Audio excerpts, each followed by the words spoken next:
Alrighty, it's Mrs. Kirby's music for the week.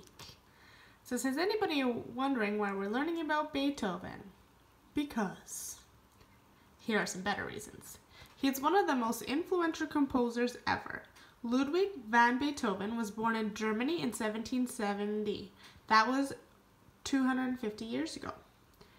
He was a great composer and kept writing music even though he started losing his hearing and eventually went deaf.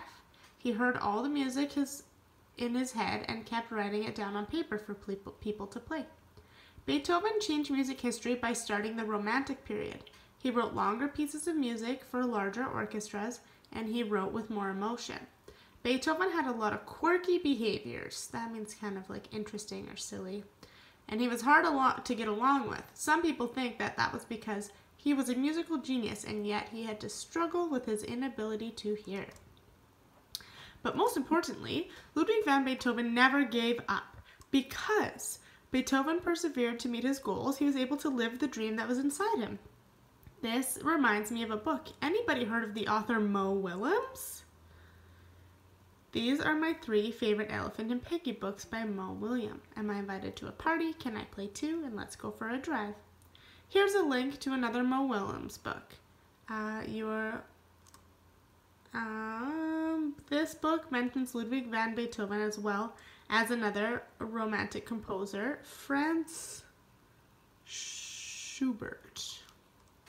And this is a clip of Old MacDonald Had a Farm in the style of Beethoven. So we'll play it and see.